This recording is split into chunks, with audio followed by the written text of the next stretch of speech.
Olá, gente. Muito bom dia a todos e a todas.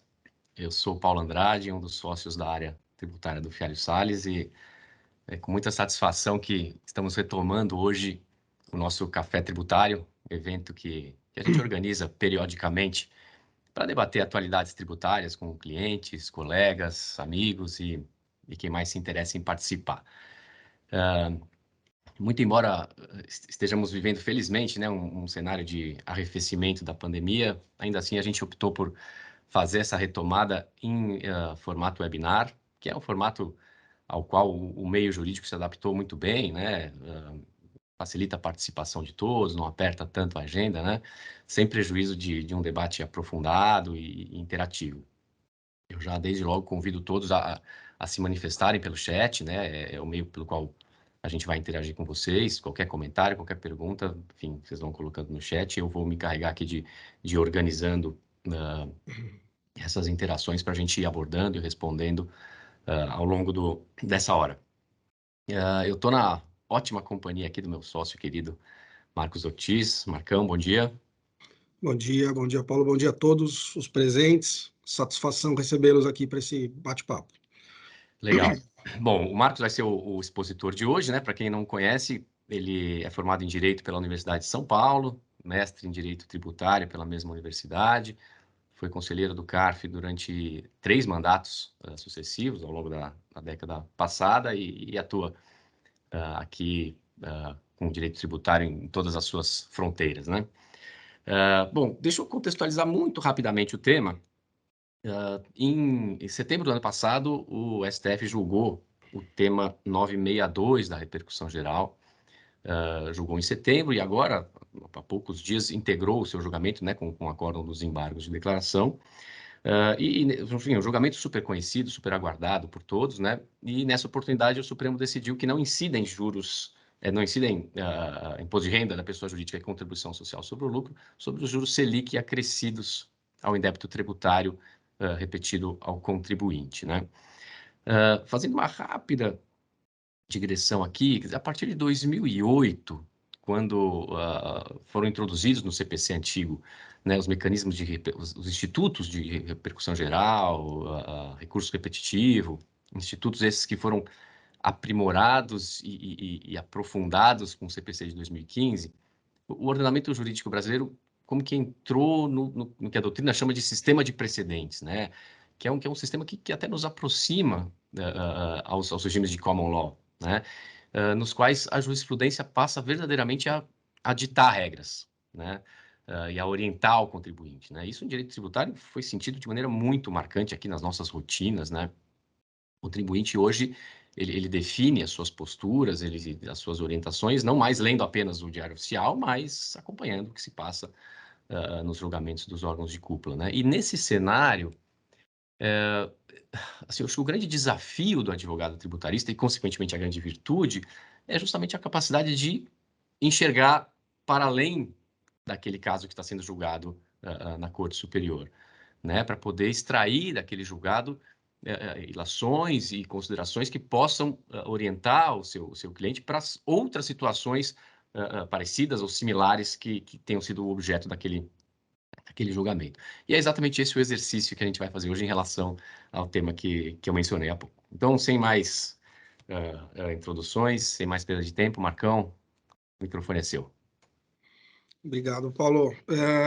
Bom, renovo aqui os cumprimentos aos presentes, agradeço pela honra de tê-los aqui nos ouvindo e interagindo conosco.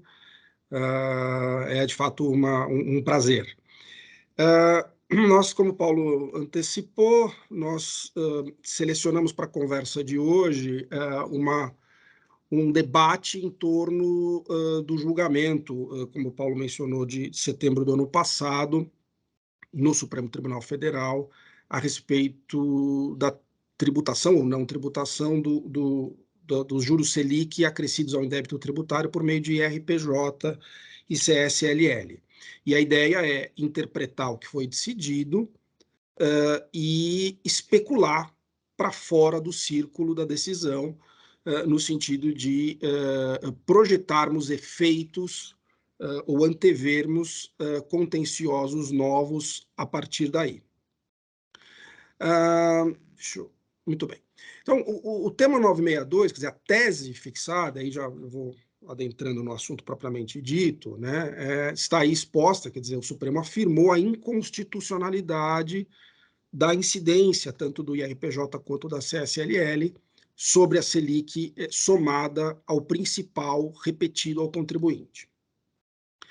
O que foi de fato decidido, ou o que embora talvez não tenha sido tão explícito na decisão, a mim parece pontos que não devem render contenciosos no futuro, não devem render grandes discussões.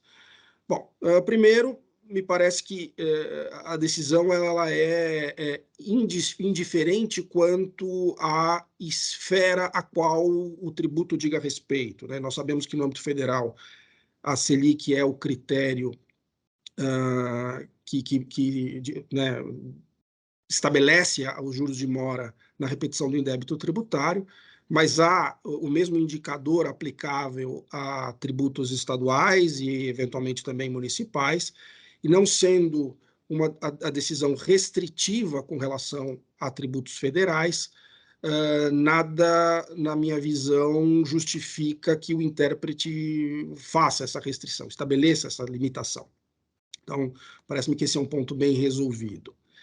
Segundo ponto que não deve render problema, né, e que está explicitado, inclusive, no julgamento dos embargos de declaração, é que a decisão se aplica, inclusive, ao indébito compensado, ou seja, aos juros acrescidos ao indébito objeto de compensação, e tanto nas esferas judicial quanto administrativa, quer dizer, pouco importa se a repetição do indébito se dará em pecúnia ou mediante compensação, se dará em juízo ou administrativamente. Isso foi explicitamente resolvido.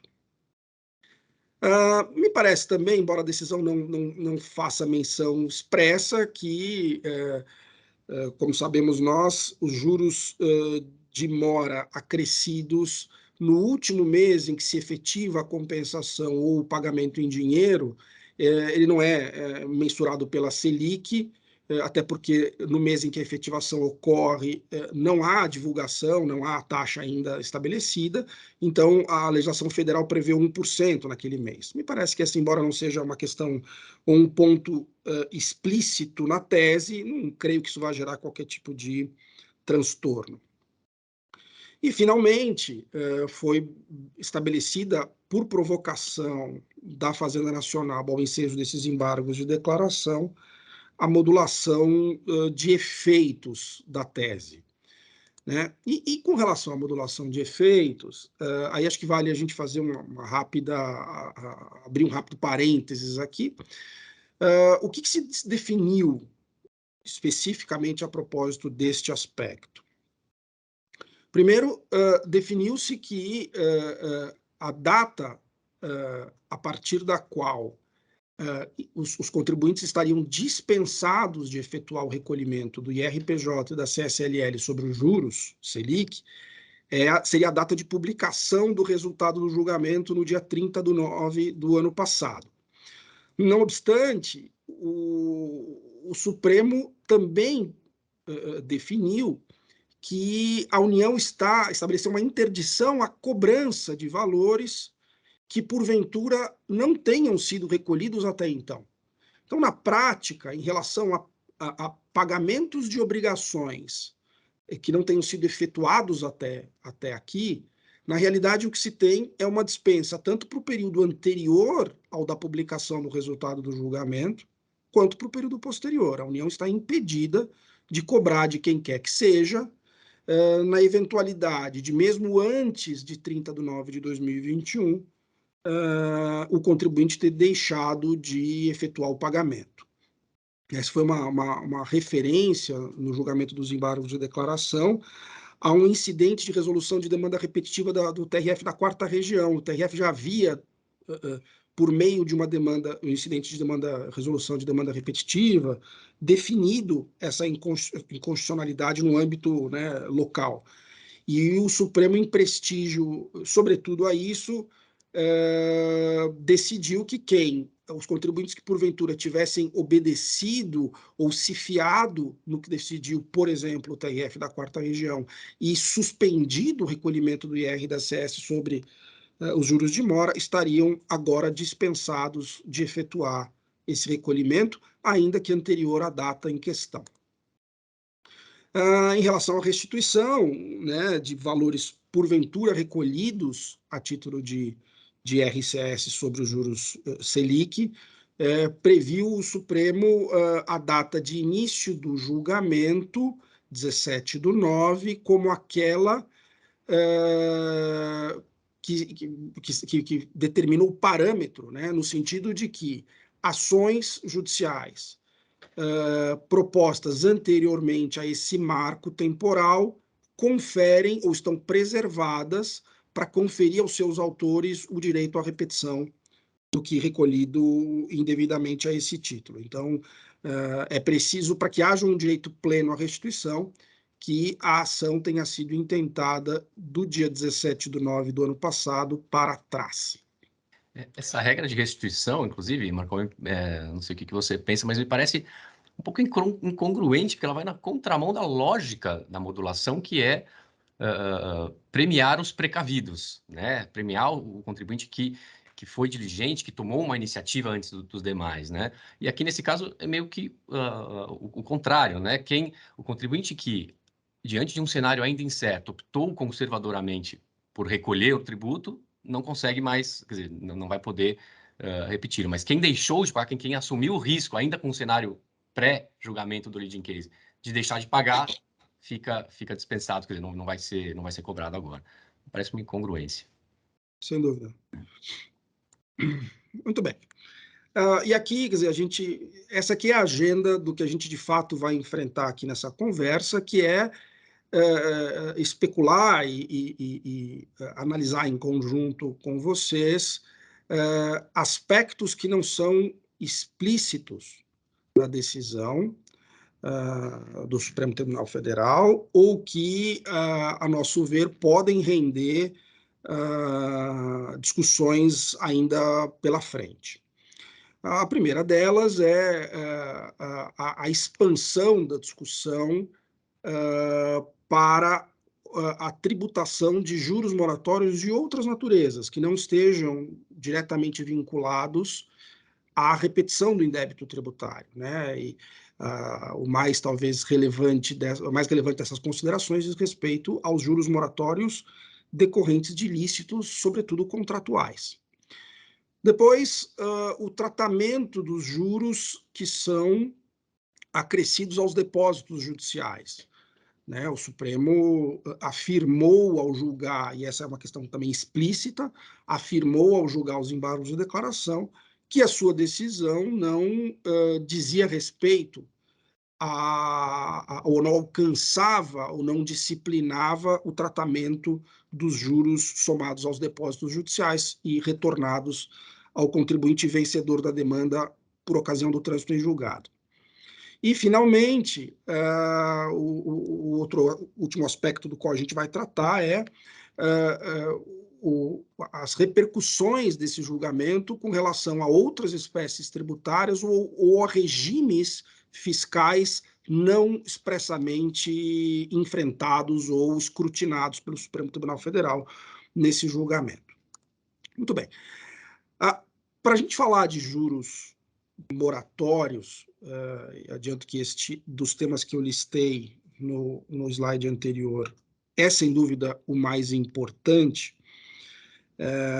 Para nós falarmos de juros moratórios e da disciplina tributária aplicável a eles, é indispensável regressar um pouquinho aqui nas questões, em aspectos teóricos, para rememorar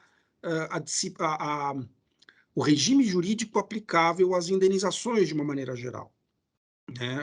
Como nós vamos ver, que os juros moratórios são uma ferramenta, um instrumento de indenização do credor lesado pelo retardamento no cumprimento de uma obrigação por parte do devedor.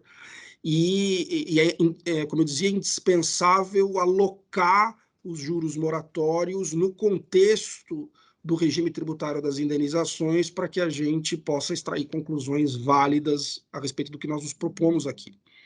Então, basicamente, quer dizer, tudo tudo remonta, tudo regressa para o dano e para a natureza do dano, porque é o caráter, a natureza do dano sofrido pelo credor que determina as consequências fiscais decorrentes da sua indenização. Então, o dano, como sabemos todos, quer dizer, pode ser um dano moral, e em relação ao dano moral, surge o primeiro embate aqui entre o fisco de um lado e os contribuintes, e eu diria o judiciário de outro lado, porque se, a sua vez, o Superior Tribunal de Justiça tem uma súmula, inclusive, no sentido de que a cobrança de imposto de renda sobre a indenização decorrente de dano moral é impossível, ou seja, o dano moral, a indenização por dano moral não se sujeita, de acordo com a súmula 498, à tributação por meio do imposto de renda e da CS, por que não? De outro lado, o fisco, até inclusive recentemente, continua a emitir pronunciamentos, ao menos no âmbito da tributação das pessoas jurídicas, né? Em relação às pessoas físicas, há pouco tempo atrás o fisco sucumbiu, né? Entregou os pontos. Mas, ao menos em relação às pessoas jurídicas, o fisco segue emitindo pronunciamentos, soluções de consulta, no sentido de que o dano moral, sendo extrapatrimonial, né, ou seja, ocorrendo um dano imaterial, a sua recomposição necessariamente acresce o patrimônio econômico do sujeito passivo. Então, em razão disso, o fisco, como eu dizia, segue se posicionando e reafirmando a sujeição da indenização ao dano moral à tributação. No âmbito do dano patrimonial, né, é importante estabelecer uma distinção crucial aqui, né?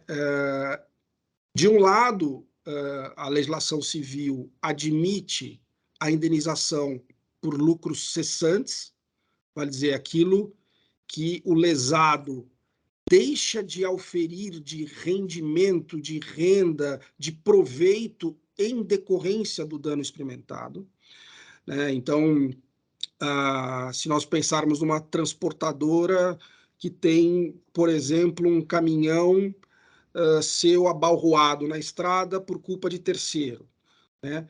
E se esta transportadora obtém uma indenização pelos fretes que deixou de cobrar enquanto ficou privada do uso do caminhão, esta porção da indenização que repõe o rendimento que seria obtido pelo transportador tem a natureza de indenização por lucros cessantes, como todos sabemos. E em relação a lucros cessantes, tanto o fisco, a Receita Federal, como o próprio judiciário são categóricos em reconhecer a sua sujeição ao imposto de renda, tanto no âmbito da pessoa física como no âmbito da pessoa jurídica. Não há divergência em relação a esse ponto, e esse é um aspecto muito importante do qual nós vamos extrair conclusões mais adiante, igualmente relevantes para as nossas análises. Dano emergente, né, é aquele que é o chamado de dano efetivo, quer dizer, aquilo que resulta do próprio ilícito em si mesmo, né, quer dizer, o tamanho do prejuízo imediato sofrido pelo lesado, né? E aqui a jurisprudência judicial meio que termina o seu nível de detalhamento de análise neste plano, né? O judiciário, seja o Superior Tribunal de Justiça, seja o Supremo, afirmam neste nível de profundidade de análise que o dano emergente, por ou a indenização do dano emergente por significar uma recomposição do patrimônio reduzido pelo ilícito, simplesmente não se sujeita ao imposto de renda, de novo, tanto no âmbito da pessoa física quanto no âmbito da pessoa jurídica. O fisco é que, sim, avança numa decomposição dessa categoria num nível mais minucioso e mais detalhado. O fisco vai chegar à conclusão de que o dano emergente efetivamente não sujeito ao tributo é uma porção pequena dessa categoria, né? Qual é a análise que o fisco faz? A de que, por vezes, o dano emergente se reveste das características de uma recuperação de despesas. Então, no exemplo da transportadora do caminhão, se enquanto ela está impossibilitada de usar o caminhão batido, a transportadora aluga um veículo substituto, né? Paga despesas de aluguel, né? Para poder, obviamente, incorre em despesas de aluguel para poder utilizar desse veículo locado e apropria essas despesas de locação, futuramente, quando ela obtiver do causador do acidente a indenização por essas despesas locatícias, diz o fisco, o contribuinte estará simplesmente recuperando despesas de locação, nesse exemplo, que, num primeiro momento, deprimiram a base de cálculo do imposto de renda e da contribuição social. Então, a reposição dessas despesas, ao ver do fisco, é tributável na medida em que aquilo que ela está recompondo foi apropriado, empregado pelo contribuinte naquele primeiro momento, justamente com efeito redutor da base imponível, tanto do imposto de renda quanto da contribuição social. Uma outra situação em que o fisco enxerga a possibilidade, a sujeição à tributação da indenização do dano emergente, é o que ele chama de apuração clássica do dano, né? Quer dizer, suponhamos que, de novo, né, o veículo aqui tenha incorrido em perda total, né? Então, o que vai acontecer do ponto da fenomenologia contábil da empresa e tributária, né? Ela vai baixar o veículo do seu ativo imobilizado pelo residual, né? pelo valor contábil residual daquele ativo, vale dizer, o custo de aquisição menos as despesas acumuladas de depreciação ao longo do tempo de utilização. E, no entanto, poderá obter, junto ao causador do acidente, uma reposição patrimonial pelo valor de mercado do veículo, né? Então, dirá o fisco, a discrepância entre o valor contábil de um lado, pelo qual o ativo será baixado, e de outro, a indenização pelo valor de mercado, esta discrepância proporciona um acréscimo patrimonial igualmente tributável. Então, vejam que, aos olhos do fisco, aquilo que é o dano emergente típico, né, aquilo que é o dano emergente efetivamente não sujeito à tributação é residual, porque é aquela situação em que não tenha havido nem apropriação da despesa, né, e nem excesso de reposição.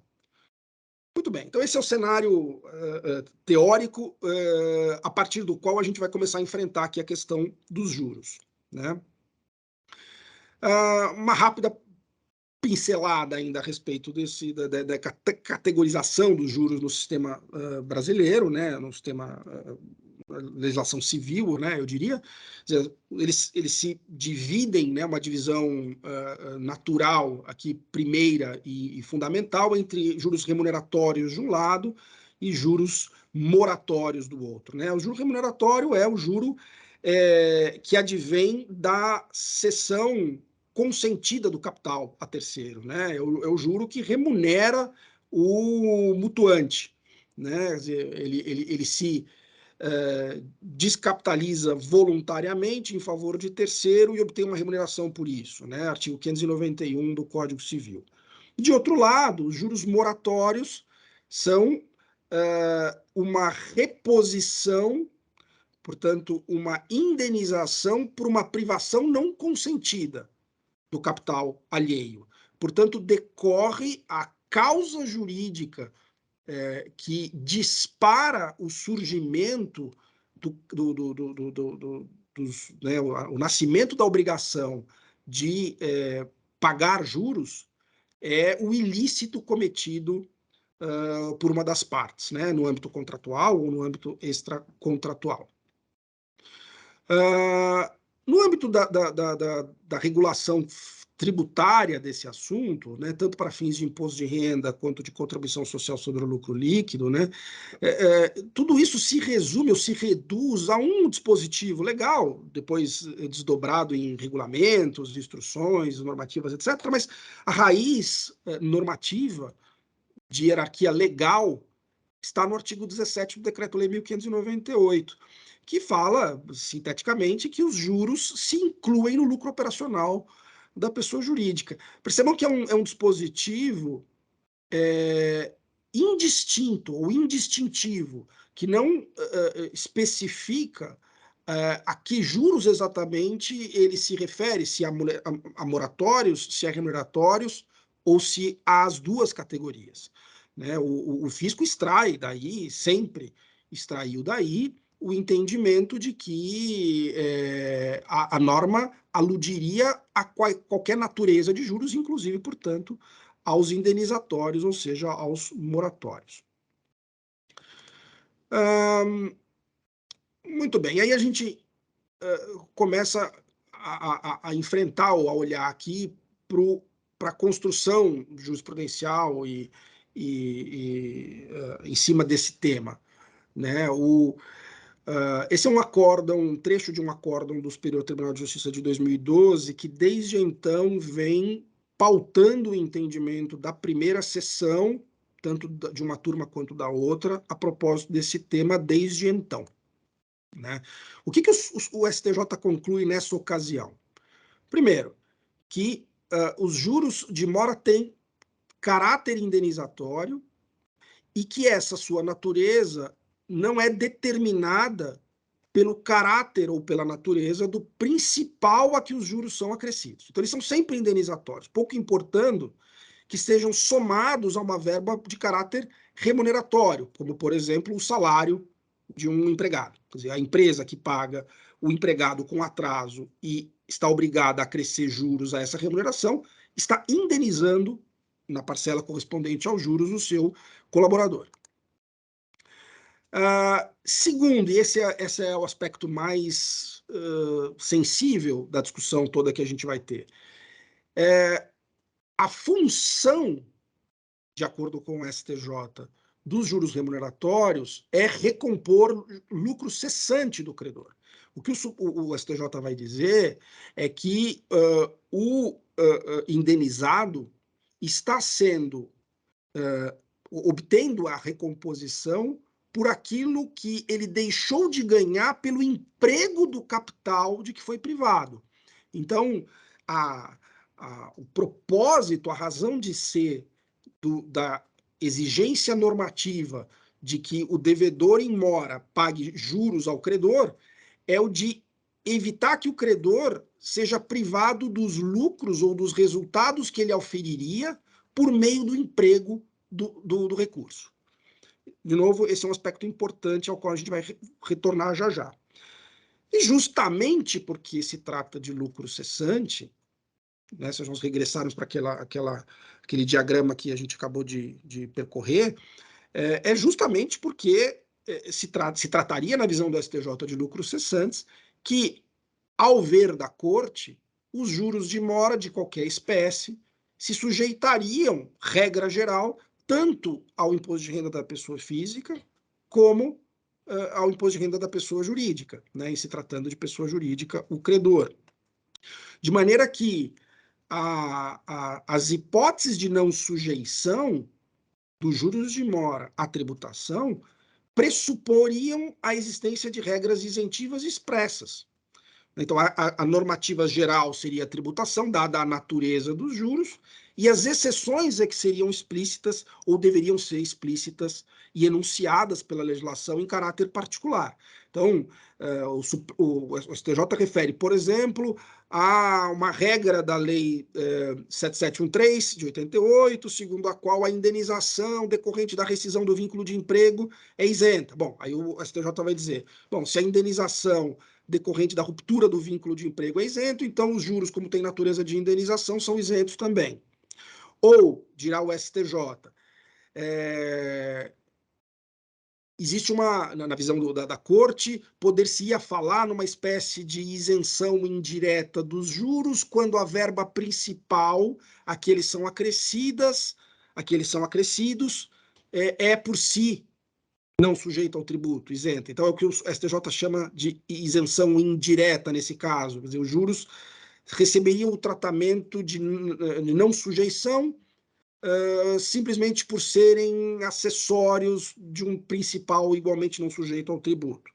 Mas, repito, o conceito fundamental para o STJ é esse: tributa-se sempre, só não se tributa diante de hipóteses excepcionais expressamente abrigadas pela lei.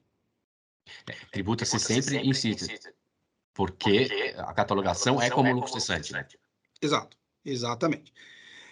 Esse aqui é o acórdão em julgamento de recurso especial repetitivo do ano seguinte, 2013, ao ensejo do qual o STJ enfrentou especificamente o caso dos juros Selic acrescidos ao indébito tributário.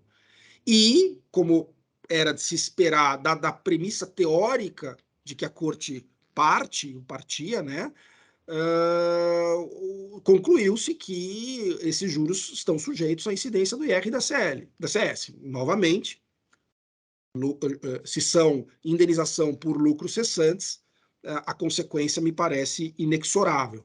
E, nesse particular, essa conclusão a que a corte chegava era, vamos dizer, espelho, reflexo do entendimento da própria Secretaria da Receita Federal, nesse conhecido ato declaratório interpretativo, né, foi muito comentado na época aí da repetição de PIS e COFINS, né, decorrente da discussão sobre a inclusão do ICMS na sua base de cálculo. Discutiu-se muito a respeito desse normativo, mas é algo que o entendimento da Receita explicitado neste ato, segundo o qual os juros de mora Selic acrescidos ao indébito se sujeitam ao IR e ACS, como eu disse, espelho, reflexo e coincidente com o que o STJ afirmou nessa ocasião aqui em 2013.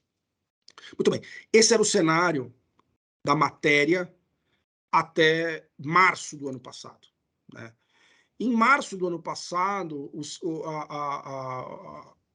tema passou, ou se anunciou nessa matéria, uma mudança significativa de rota, né? A primeira dessas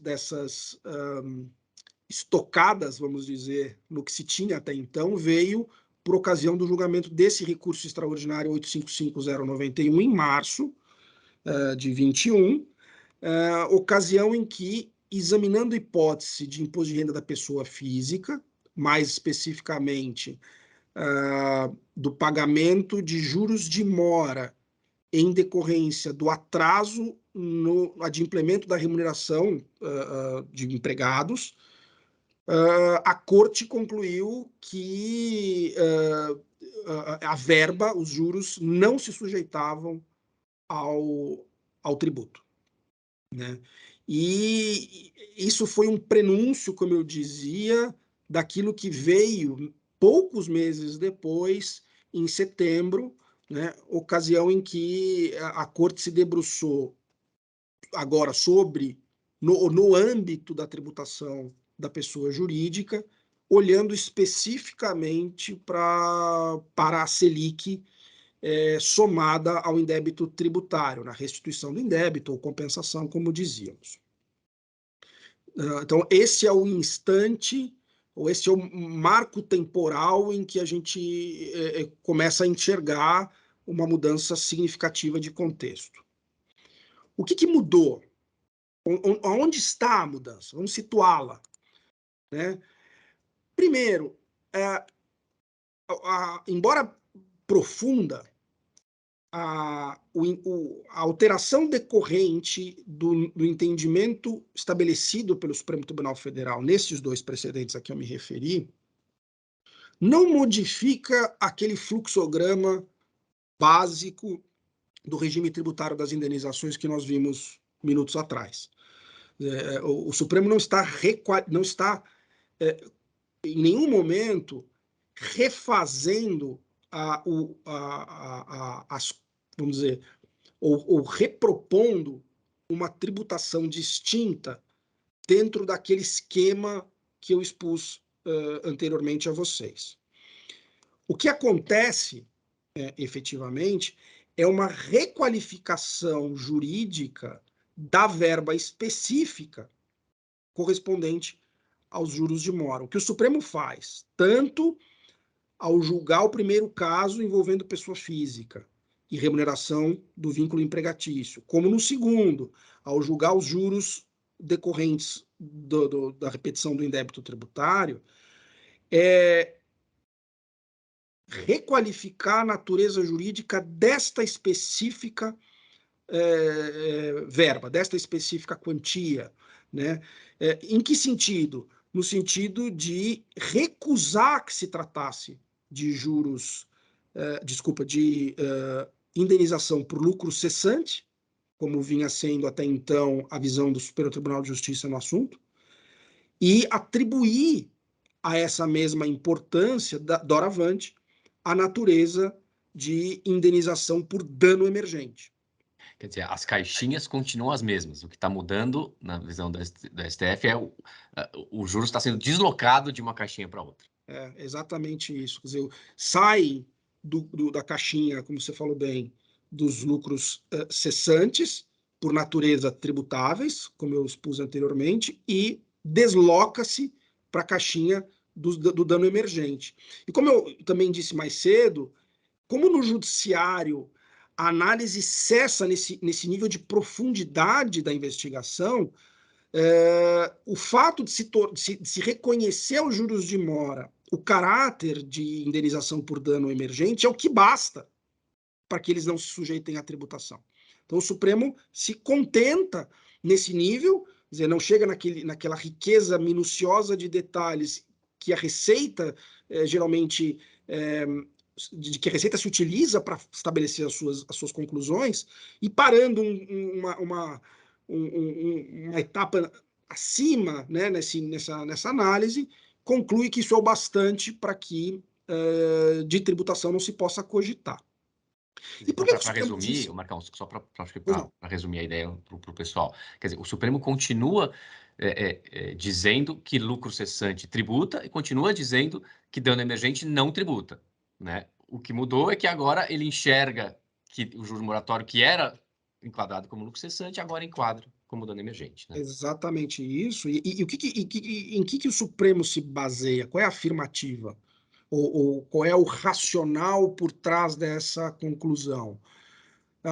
O de que não é, de que a privação temporária do recurso, pouco importa de onde ele venha, e esse é um aspecto muito importante para as conclusões que a gente extrai aqui, quer dizer, pouco importa a que se destina o recurso. A privação temporária em decorrência do descumprimento da obrigação por parte do devedor, impõe ao credor uma série de prejuízos presumidos, né?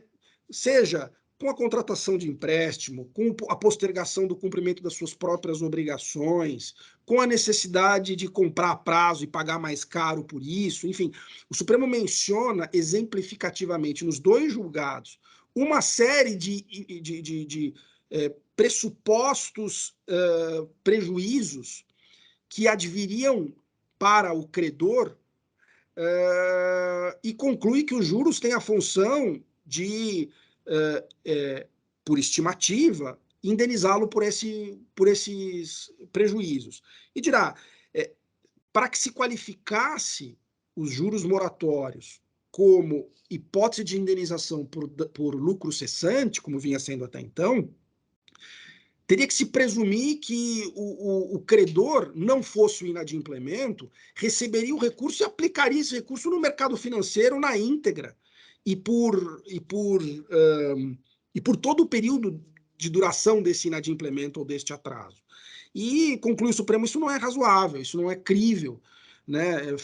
Traz, inclusive, elementos de análise econômica para dizer que no Brasil de hoje o credor privado do recebimento não aplicaria, não aportaria isso necessariamente na sua atividade produtiva, né? Custearia despesas ordinárias que, em razão desse inadimplementos, crescem ou tendem a crescer.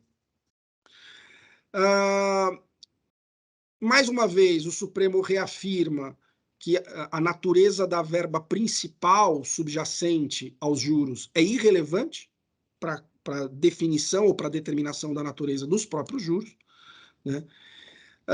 A fundamentação, como eu disse, até tratei dos dois precedentes simultaneamente, é rigorosamente a mesma. Em ambos, o voto condutor é do ministro Toffoli, e eles são muito semelhantes, os votos, a fundamentação é essencialmente a mesma, quer dizer, portanto, as ilações, as afirmações do Supremo ao julgar a tributação no âmbito do IRPF, ele aproveita para fazer uma análise muito semelhante a propósito do ambiente das pessoas jurídicas, né? E, a meu ver, quer dizer, último comentário aqui, quer dizer, são análises que, a meu ver, são indistintas, indistinguíveis, tanto no ambiente do pagamento de juros moratórios legais. O que são os legais, né? Os juros moratórios legais são aqueles em que decorrem da própria regra do Código Civil, aplicável nas situações em que as partes não tenham convencionado a existência de juros, num contrato, por exemplo, ou o tenham feito sem estipulação de taxa. Nesse caso, fala-se em juros legais, que são os juros moratórios hoje pautados pela taxa Selic, né? Quer dizer, é a taxa Selic que ocupa, né, a posição de indicador para mensuração dos juros de mora nessa situação em que as partes não tenham convencionado essa indenização ou tenham feito sem previsão de taxa específica. Então, eu diria, as conclusões são rigorosamente as mesmas, pouco importando que se esteja diante de juro legal ou de juro convencional, por taxa, portanto, eleita pelas partes.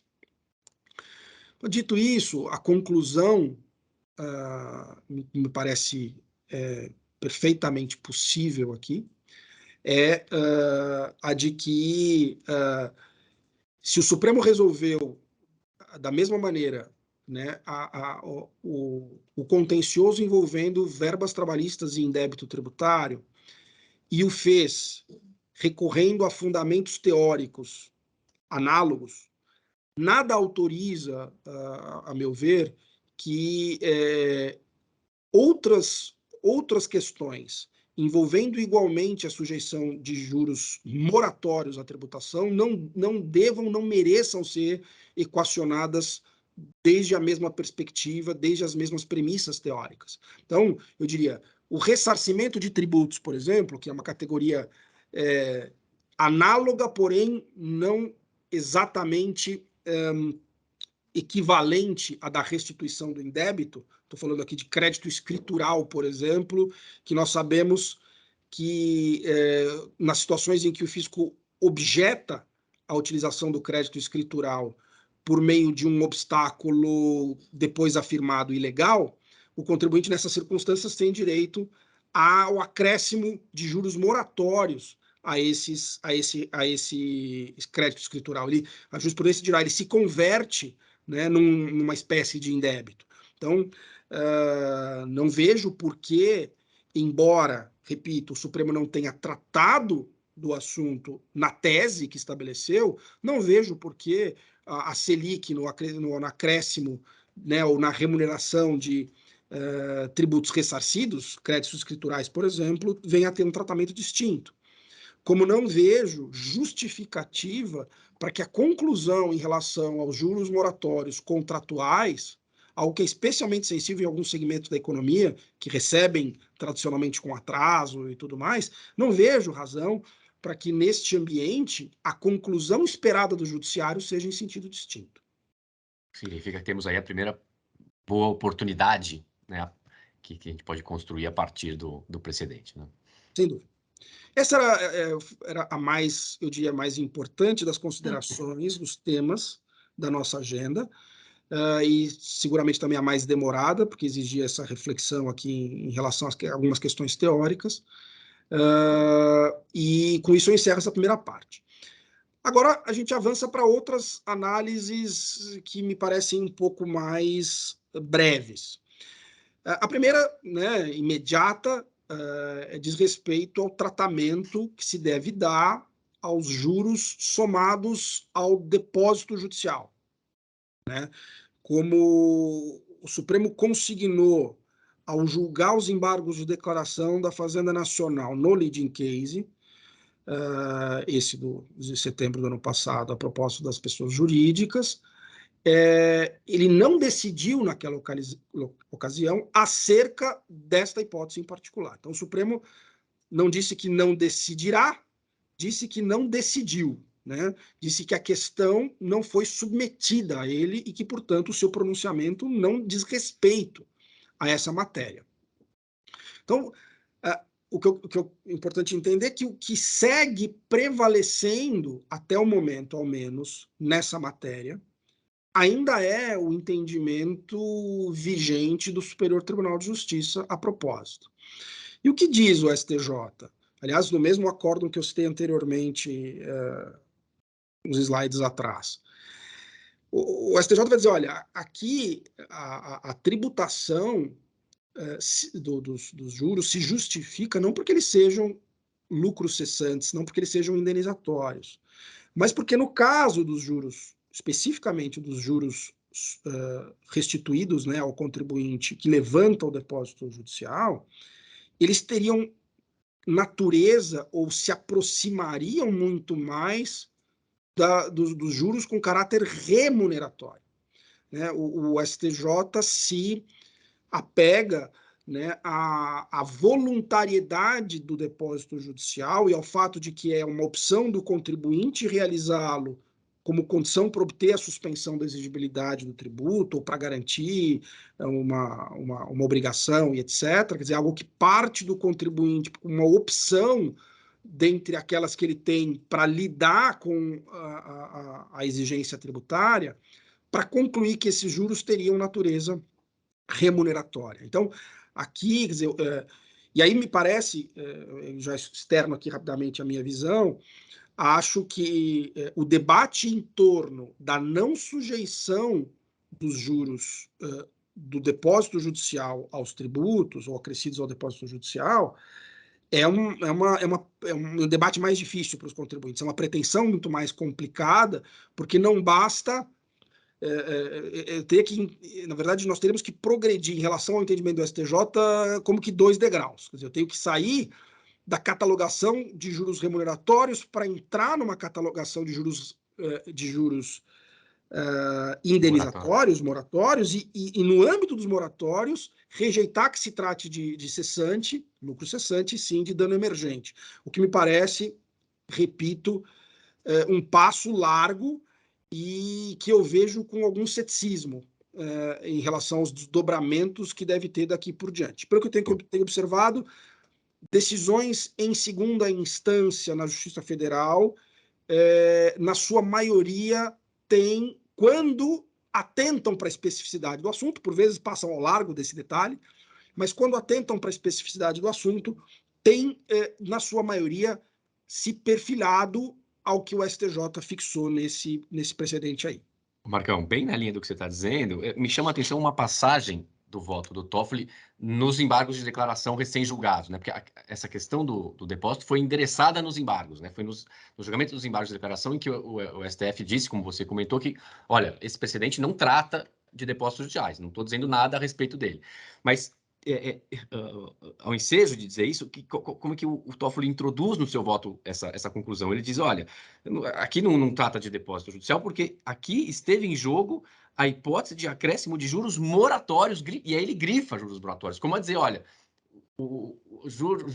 depósito fiscal não está na mesa aqui porque não é juros moratórios. Possivelmente porque na cabeça dele é remuneratório. E aí vai na linha exatamente do que você está dizendo, na linha do que o STJ disse, que torna muito mais difícil, né, a pretensão em relação ao depósito, porque a coisa se resolve na primeira dicotomia que você colocou lá naquele diagrama do início, né? Quer dizer, não é nem... a gente não entra nem no debate de qual é a espécie de juros moratórios, se é lucro cessante ou dano emergente. Não, não é moratório, é remuneratório. E aí mata na raiz a pretensão de não tributar, né? Sim, é exatamente isso. Não havia nem atentado para esse detalhe do voto do Toffoli, mas acho que é sugestivo do que a gente está falando, realmente. Adiante. Marcão, só para você terminar de se organizar, temos já 50 minutos corridos, a ideia é mais ou menos terminar às 9 horas, né, pontualmente, e já adianto para as pessoas que, caso a gente não consiga responder todas as dúvidas aqui no chat online, a gente se compromete a responder depois por e-mail para cada um de vocês, tá bom? Claro, claro, vou procurar acelerar aqui. Vamos lá. O próximo debate necessário, né, do qual não podemos nos esquivar, é a repercussão dessa decisão, que é pertinente, como dissemos até aqui, ao Imposto de Renda e à CSLL, para o PIS e para a COFINS. Né? Então, quando a gente fala de PIS e COFINS, a primeira distinção importante é, quer dizer, a questão não se coloca em relação às empresas submetidas ao regime por opção ou por estarem compelidas ao regime cumulativo de apuração, porque aí há pronunciamento da própria Receita Federal de caráter vinculante, né, em âmbito do COSIT, segundo a qual os juros moratórios, né, inclusive, né, não compõem a base de cálculo das duas exações. Né? Quer dizer, óbvio, no regime cumulativo, né, o que a gente tem é uma base circunscrita à receita advinda da exploração do objeto social da pessoa jurídica. Né? E a Receita entende, já reiteradas vezes, que os juros moratórios, não decorrendo exatamente dessa exploração, desse desenvolvimento, mas constituindo uma receita financeira cuja causa última é a mora, é o inadimplemento, é o ilícito, então estaria fora, portanto, do core business, de uma retribuição pelas atividades principais da pessoa jurídica, razão pela qual estaria fora de qualquer consideração em termos de tributação. O problema é muito mais agudo, é muito mais complexo, no âmbito do regime não cumulativo de apuração, porque aí os pronunciamentos da Receita têm se acumulado em sentido diametralmente oposto. De novo, em se tratando de receita financeira, juros moratórios com esta catalogação, a Receita dirá, no âmbito do regime não cumulativo, cuja base de cálculo compreende a totalidade das receitas da pessoa jurídica, a tributação se impõe. E aí, quer dizer, eu procurei listar aqui aspectos ou elementos que colaboram para reafirmação, para justificar o entendimento da Receita Federal no assunto, e outros que, a meu ver, desconstroem essa mesma orientação.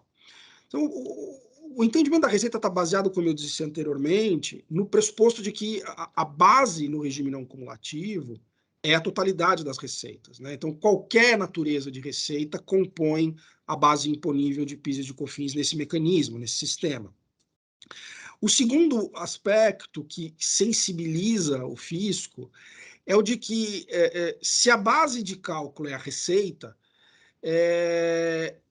quaisquer considerações a respeito do prejuízo advindo ou da redução do patrimônio da pessoa jurídica não deveria ser relevante, ou não é relevante, para fins de determinar a sujeição ou não daquele evento à tributação. Quer dizer, o fato de se tratar de juros moratórios, portanto, de indenização, e mesmo que, em se tratando de recomposição de dano emergente, né, o entendimento por trás é o de que a tributação da receita não pressupõe o acréscimo patrimonial, convive, inclusive, com o decréscimo. Então, esse é talvez o elemento que, a meu ver, mais, como eu dizia, sensibiliza o fisco a concluir no sentido que ele conclui, né? Um outro aspecto importante é que há decisões monocráticas do Supremo Tribunal Federal deste ano, do final do ano passado, no sentido de não admitir o processamento de recursos extraordinários nessa matéria, recursos extraordinários que discutam a sujeição ao PIS e a COFINS dos juros de mora, inclusive dos juros de mora Selic, né? Ao argumento estranho, a meu ver, de que a matéria, especificamente em relação a PIS e COFINS, seria resolvida no âmbito da infraconstitucionalidade, né? Então, eu não tenho, neste momento, ao menos, a expectativa de ver um pronunciamento do Supremo nessa questão, né? A não ser que essas decisões monocráticas daqui por diante passem a ser em outro sentido, ou que a Corte reveja aquilo que vem decidindo a esse propósito. Agora, do outro lado, o que eu diria, né? Quer dizer, primeiro ponto importante, né? A conclusão acerca da sujeição dos juros ou das receitas, de uma maneira geral, ao PIS e à COFINS, primeiro, independe da sua classificação contábil. Quer dizer, é comum que as pessoas jurídicas reconheçam ou escriturem a contrapartida do recebimento de uma indenização, os juros da mesma maneira, em conta de resultado, como se receita fosse, como receita contábil, como receita financeira e assim por diante. E isso, o primeiro aspecto importante é que a legislação é explícita em afastar isso como um critério determinante das conclusões. E o segundo ponto, a meu ver, mais importante, obviamente, é que se nós formos fiéis àquilo que prevalece hoje como um conceito técnico jurídico de receita, aquilo que é o entendimento dominante a esse propósito, nós talvez chegássemos à conclusão de que a tributação não é possível, né? E por quê?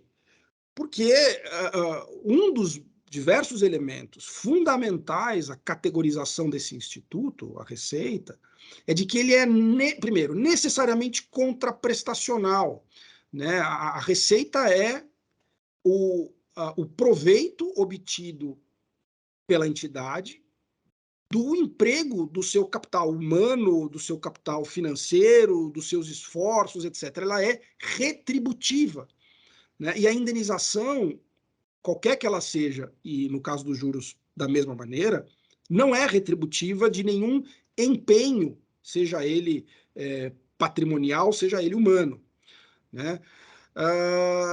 De outro lado, é também característica indispensável do conceito o caráter remuneratório. Receita é remuneração, né? Não necessariamente da venda de mercadoria, não necessariamente da prestação de serviços, mas remuneração em qualquer situação, né? O caráter remuneratório é indispensável à catalogação de uma verba qualquer como receita. E no caso dos juros de mora, o fato de se reconhecer a eles a natureza indenizatória exclui, por princípio, o cumprimento desse pressuposto. Finalmente, para não estourar o tempo que o Paulo me deu aqui, IR e ICS pelo regime do lucro presumido, né? Esse é uma questão aqui que eu reputo mal resolvida. Por quê? Porque, primeiro, o acórdão não distingue. O acórdão do Supremo Tribunal Federal no leading case não desce nesse detalhe e sugere, a meu ver, que as conclusões ali estabelecidas se aplicam a qualquer modalidade de apuração do imposto de renda e da contribuição social, né? E A União, embora tenha oposto o embargo de declaração àquele acórdão e suscitado na ocasião algumas matérias relevantes, sobre as quais a gente já passou aqui, não tangenciou em particular esse tema, não provocou o Supremo a dizer especificamente do tema do IR e da CS no regime do lucro presumido. A meu ver, a resposta passa em grande medida para esse problema pela análise que nós acabamos de fazer no que diz respeito ao PIS e a COFINS, porque aqui, quer dizer, eu preciso, antes de qualquer outra análise, concluir acerca da catalogação dos juros como receita ou não. Desta resposta pressuposta, quanto a se tratar ou não de receita, decorrem não só conclusões importantes quanto a sujeição dos juros ao PIS e à COFINS, como nós vimos, mas também em relação ao imposto de renda e à contribuição social sobre o lucro para os contribuintes sujeitos ao regime do lucro presumido.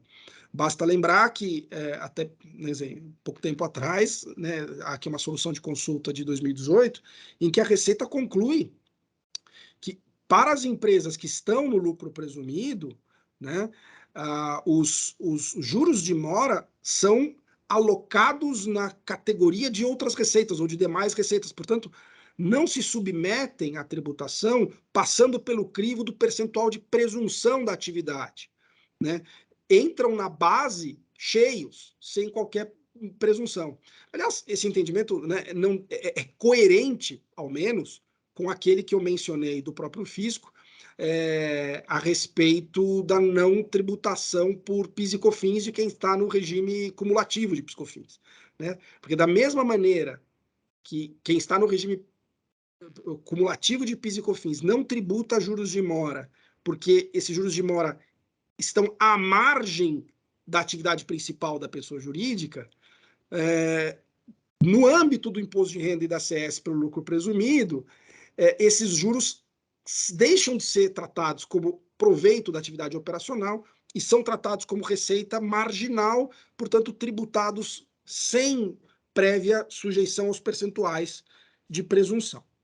Então, em conclusão, eu diria o seguinte: o tratamento, eu imagino que esse problema ou essa questão específica do IR da CS no lucro presumido poderá ainda vir à tona, embora não tenha sido agitado até aqui pela Fazenda Nacional, nos embargos, mas eu suspeito que o fisco pode se dar conta de que, neste ambiente de lucro presumido, a conclusão poderia ser diferente, e aí, como eu dizia, a resolução do tema passa, a meu ver, pela resposta à pergunta preliminar quanto à catalogação dessa verba como receita. Então, com isso, eu encerro aqui as minhas conjecturas a respeito do julgamento, do que me parece mais importante como desdobramento desse leading case no Supremo Tribunal Federal, e fico à disposição para a gente conversar. Legal, Marcão.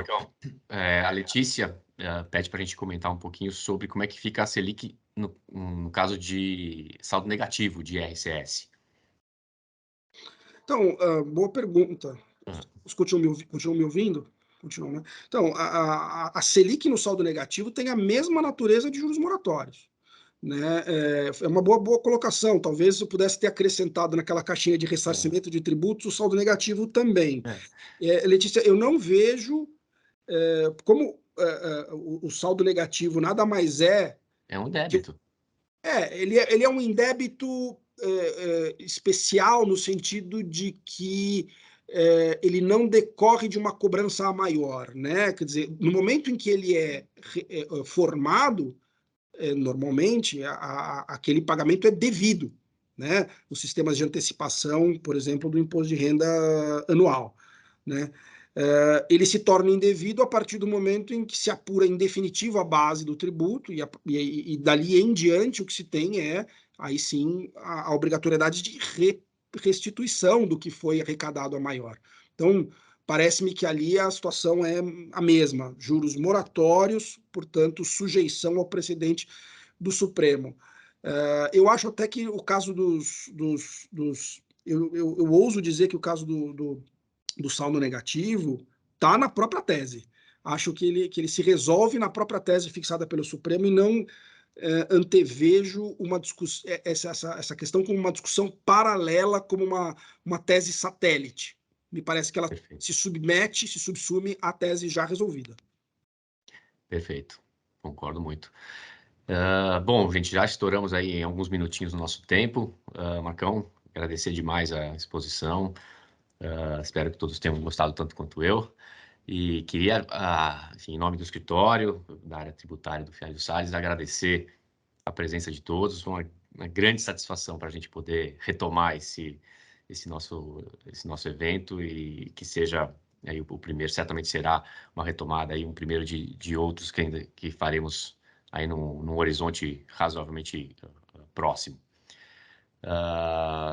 Enfim, eu acho que é isso, não havendo mais perguntas, acho que podemos encerrar o nosso bate-bola aqui e reitero aqui o agradecimento pela presença de todos, gente. Um abraço, bom dia a todos.